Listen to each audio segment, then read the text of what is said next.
बेचारा श्रवण कल तक एक सत्य था और आज एक कहानी बन चुका है। किंतु यह सुंदर कहानी संसार कभी भूल ही नहीं पाएगा महादेवी। एक ऐसी कहानी जो हर पीढ़ी दूसरी पीढ़ी को उदाहरण के रूप में सदैव सुनाती रहेगी, जो संसार को सदैव प्रेरणा देती रहेगी और हर संतान को अपने माता पिता की सेवा का उचित मार्ग दिखाएगी। ये सत्य है कमल नयन, किंतु मुझे ये देखकर और भी दुख हुआ कि पुत्र की मृत्यु का समाचार माता पिता एक क्षण के लिए भी सहन नहीं कर सके। न जाने इसमें विधाता का क्या खेल है। हाँ देवी, वैसे तो 3-3 मृत्यु की घटनाएं देखने में बड़ी क्रूर दिखती हैं, परंतु यदि ध्यान से देखा जाए तो यह विधाता का खेल नहीं दिखता। यह तो विधाता का एक सोचा समझा हुआ निर्णय दिखाई देता है महादेवी।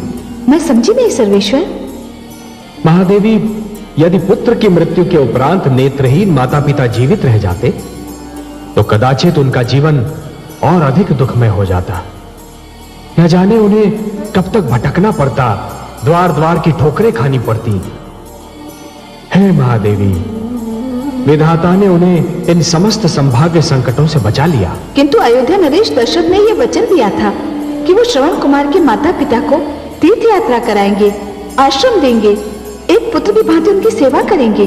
जानता हूं महादेवी, जानता हूं कि दशरथ दयालु हैं, न्यायप्रिय हैं, वचन निभाने को अपना धर्म समझते हैं, परंतु यह भी उतना ही सत्य है महादेवी कि एक पुत्र का स्थान कोई और ले ही नहीं सकता। और इसीलिए मैं आपसे कह रहा था महादेवी कि विधाता ने जो भी किया उचित ही किया। अब तो मुझे भी यही लगता है कि संभवतः यही ठीक हुआ। परंतु हे कमल नयन, एक चिंता अभी भी मेरे मन को घेरे हुए है। क्या मैं आपकी चिंता का भागीदार बन सकता हूं महादेवी? आपके अतिरिक्त और कौन बन सकता है? कमल नयन, मुझे चिंता ये है कि बिना सोचे समझे शस्त्रों का प्रयोग करना कहीं मानव की प्रवृत्ति न बन जाए। मैं समझ गया महादेवी, आपका संकेत महाराज दशरथ के उस शब्द भेदी बाण की ओर है जो श्रवण कुमार की मृत्यु का कारण बना। मैं भी यही कहना चाहती थी कमल नयन। महादेवी, जब तक मानव ये नहीं समझ जाता कि शस्त्रों का सर्वप्रथम कार्य आत्मरक्षा है, दूसरों पर आक्रमण करना नहीं, तब तक ऐसी घटनाएं घटती ही रहेंगी। और महादेवी, यदि शस्त्र ऐसा हो जो लक्ष्य को देखे बिना ही चलाया जाता हो, तब तो मनुष्य को और भी सतर्क रहना चाहिए। मैं तो कहती हूँ कि ऐसे घातक शस्त्रों से जितनी दूर रहा जाए उतना ही अच्छा है। मैं आपसे सर्वथा सहमत हूं महादेवी। महादेवी, ये दृश्य देखने में क्रूर अवश्य लगता है, परंतु तनिक सोचिए, उस पुत्र की मनस्थिति क्या होगी जिसके माता पिता, मित्र, आचार्य और एक निर्दोष कोमल कन्या को निर्ममता से मार दिया गया हो। मैं भी यही समझती हूँ कमल नयन कि सारा किया धरा सहस्रार्जुन का है। उसने तो अन्याय की हर सीमा लांघ ली है, परंतु हे सर्वेश्वर, सहस्रार्जुन को सहस्र बाहुओं का बल आप ही ने प्रदान किया था ना? हाँ महादेवी, पर सहस्र बाहुओं का बल मैंने उसे क्यों दिया था, ये तो वो भी जानता था और आप भी जानती हैं। महादेवी, कटाक्ष नहीं कमल नयन, सत्य कह रही हूँ। न जाने कैसे भ्रष्ट विचार लेकर जन्मे हैं दैत्य गुरु शुक्राचार्य। मोर्चे पर मोर्चे हारते जाते हैं, पर अपनी विचारधारा नहीं बदलते। अब क्या कह दिया उन्होंने? उचित परामर्श न देने और अपने शिष्य को उचित पाठ न पढ़ाने की जैसे सौगंध ही खा रखी है उन्होंने।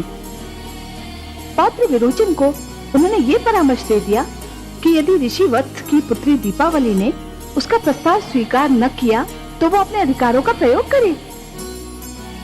महादेवी, कभी कभी तो मुझे लगता है कि स्वयं दैत्य गुरु शुक्राचार्य को यह ज्ञात नहीं होता कि वो क्या कह रहे हैं, क्योंकि उनके भीतर ज्ञान और क्रोध के बीच एक निरंतर युद्ध चलता रहता है। जब ज्ञान का पलड़ा भारी होता है तो उनके मुख से कविताओं के पुष्प झड़ते हैं, परंतु जब क्रोध का पलड़ा भारी होता है तो उसी मुख से अंगारे उगलने लगते हैं।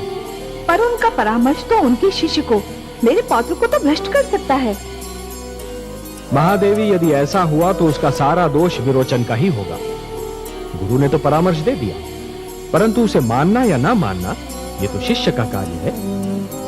आपको तो ज्ञात है कि प्रहलाद के गुरुजन शंड और अमर्क ने भी उसे परामर्श दिया था कि वो हिरण्यकशिपु को ही ईश्वर माने, तब क्या हुआ? पर प्रहलाद की बात और थी। वो मेरा पुत्र है, आपका भक्त है। महादेवी, हर व्यक्ति को अपने जीवन की परीक्षा स्वयं ही देनी होती है। विरोचन को भी देनी होगी। यदि विरोचन के मस्तिष्क में शुक्राचार्य के विचार हैं, तो उसकी रगों में भक्त प्रहलाद का रक्त भी तो है। यह निर्णय तो स्वयं विरोचन को ही करना होगा कि विचारों का प्रयोग कब करना चाहिए और कहां रक्त को अपना रंग दिखाना चाहिए। जानती हूँ कमल नयन, पर पौत्र विरोचन तो अभी युवा है और उसे जीवन का बहुत अनुभव भी नहीं है, और वो एक युवती से प्रेम करता है। ऐसे समय में तो उसे संयम और धैर्य का सुझाव देना चाहिए था। पुत्र की रक्षा के लिए इतने भयानक झंझावात में स्वयं राजभवन से निकल पड़ा। तो ये तो बहुत अच्छी बात है। आपको तो प्रसन्न होना चाहिए कि आपके पुत्र ने पितृधर्म का निर्वाह किया। मानती हूँ कमल नयन, परंतु पुत्र प्रहलाद को अपने प्राण संकट में डालने के स्थान पर सैनिकों को सहायता के लिए भेज देना चाहिए था। इस विषय में मैं कयाधु और धृति से सहमत हूँ। और इस विषय में मैं आपके पुत्र प्रहलाद से पूर्णतया सहमत हूँ। क्यों? क्यों? सुना नहीं आपने उसका तर्क? उसके तर्क में कितना बल है। महादेवी, राजा केवल अपने पुत्र का पिता नहीं होता, समस्त प्रजा का पिता होता है। समस्त प्रजा की संतान उसकी अपनी संतान होती है। राजा ईश्वर का प्रतिनिधि होता है, इसलिए जिस प्रकार ईश्वर समस्त संसार की रक्षा करते हैं, उसी प्रकार राजा को भी अपनी प्रजा की रक्षा करनी चाहिए। सैनिक और सेना का बल तो प्रजा की रक्षा के लिए, राज्य की रक्षा के लिए और राष्ट्र की सुरक्षा के लिए होता है। महादेवी, उनका प्रयोग अपनी सुरक्षा और अपने परिवार की सुरक्षा के लिए करना सर्वथा अनुचित है। मानव की दुर्बलता यह है महादेवी कि शक्ति पाते ही वो ये सिद्ध करने पर उतर आता है कि जो शक्ति उसके पास है वो किसी और के पास नहीं है, और इसे सिद्ध करने में वो उसी प्रकार अहंकार के जाल में फंस जाता है जिस प्रकार एक पंछी बहेलिए के जाल में फंस जाता है। और फिर जिस प्रकार भोर दोपहर में, दोपहर संध्या में और संध्या रात्रि में परिवर्तित हो जाती है, उसी प्रकार अहंकार अन्याय में, अन्याय अत्याचार में और अत्याचार निर्ममता में परिवर्तित हो जाता है। और तब आपका हस्तक्षेप न करना असंभव हो जाता है। मानव की यही दुर्बलता है महादेवी कि वो कभी-कभी अपने वरदान का ऐसा दुरुपयोग करता है कि वरदान देने वाला अपनी देन पर पछताने लगता है। और इसका एक ही उपाय है महादेवी कि मानव को अपने जीवन में इतनी शक्ति दी ही न जाए कि वो दूसरों के लिए अभिशाप बन जाए और मुझे हस्तक्षेप करना पड़े। मैं भी यही कह रही थी जगदीश्वर। मानव को ईश्वर ने सद्बुद्धि दी, जीवन के नियम बताए, न्याय अन्याय, धर्म अधर्म, सत्य असत्य, उजाले अंधेरे की पहचान करा दी, उसे हर रूप से संपूर्ण बनाया। फिर ऐसा क्यों होता है कि हर बार आपको हस्तक्षेप करना पड़ता है? जिस प्रकार कुंदन बनने के लिए सोने को पहले अग्नि में तपना पड़ता है, उसी प्रकार किसी भी व्यक्ति को अपनी भीतर की क्षमताओं को जानने के लिए परीक्षा की अग्नि में तपना पड़ता है महादेवी। इसका सारा श्रेय तो दैत्य गुरु शुक्राचार्य को जाता है महादेवी, और इसी से उनका अस्तित्व भी सिद्ध होता है।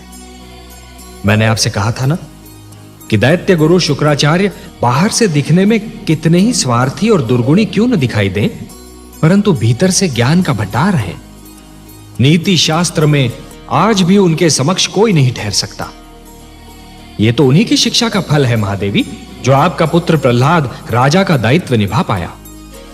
महादेवी, जिस प्रकार एक कृषक लहराते हुए खेत को देखकर प्रसन्न तो हो जाता है, परंतु उसके मन में एक आशंका रहती है कि क्या अगले वर्ष भी खेती यूं ही लहराएगी या सूखी रह जाएगी। मेरे मन में भी यही आशंका है महादेवी कि प्रहलाद की बनाई हुई परंपरा उसकी अगली पीढ़ियों तक बनी रहेगी या नहीं। हाँ, मेरा पौत्र विरोचन अब युवा होने वाला है। देखते हैं वो अपने पिता से कौन से गुण प्राप्त करता है। प्रहलाद की एक परीक्षा यह भी होगी कि जिन आसुरी प्रवृत्तियों को उसने बदल दिया, क्या वो उन्हें दोबारा उभरने से रोक पाता है। और क्या किया दुष्ट विरोचन ने? उस अधम ने तो हमारी पूजा बंद करवा दी थी। आप तो देवता हैं, आपको तो यह ज्ञात होना चाहिए देवराजेंद्र कि पूजा किसी के प्रति स्नेह और श्रद्धा की ऐसी भावना है जो यदि मन में जन्म ले तो कोई उसे दबा नहीं सकता।